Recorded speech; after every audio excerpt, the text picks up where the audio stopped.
সাংবাদিক ভাইদেরকে বলে দিতে চাই এবং প্রশাসনের দায়িত্বশীল ভাইদেরকে আমরা জানিয়ে দিতে চাই, এই প্রোগ্রাম শুধু প্রাথমিক প্রোগ্রাম।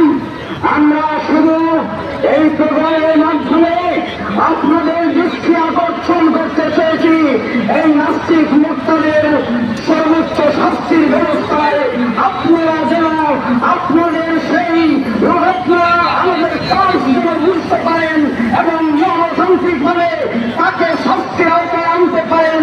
আমরা একটি দাবি করতে চাই, সে কোনো দুষ্কৃতি করে আমার জনের জন, আমার প্রাণের জন, আমার ইমান সাহাবায়ে কেরামের বিরুদ্ধে কথা বলেছে, তাকে সে কোন শক্তির বলে করেছে, এই জন্য তাকে রিমান্ডে নিতে হবে।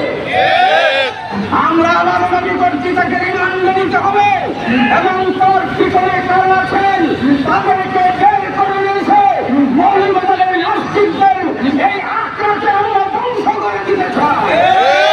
বন্ধু আমার, তবে আপনারা মনে করেন এই বাংলাদেশের মুসলমান এই গুটি কয়েকজন শেষ, তাহলে আপনারা ভুল করবেন।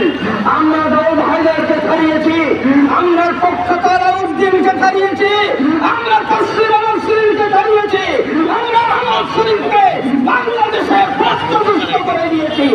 বর্তমান আমরা এই জন্য আজকে বলতে চাই, যদি মৌলবাদের এই কুলাঙ্গার স্বামী পরিত্যক্তা মাকে সে ঘর থেকে বের করে দিয়েছে, বন্দী হিসাবে রাখতে ভাইকে বের করে দিয়েছে, এমন চরিত্রহীনা লাম্পট্য জীবন যাপন করে এমন মহিলাকে যদি আপনারা কোন কারণে আপনারা তার প্রতি রহমদিনা হন, নরম হন, মৌলবাদের মানুষ নরম হবে না।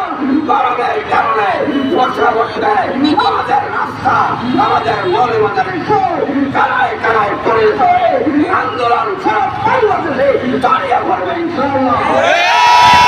আন্দোলন করতে রাজি আছেন? আমার মধ্যে রয়েছে, আমি আনন্দ করতে চাই না। আমরা মনে করছি এই দেশে একটি দাঙ্গা সৃষ্টি করার জন্য একটি বামপন্থী মহল ষড়যন্ত্র করছে।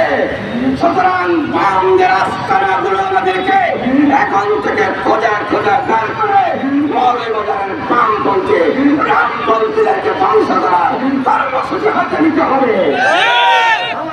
আজকের এই প্রোগ্রাম আমাদের শুধু প্রতিনিধিত্বমূলক প্রোগ্রাম, এটা সার্বজনীন প্রোগ্রাম নয়।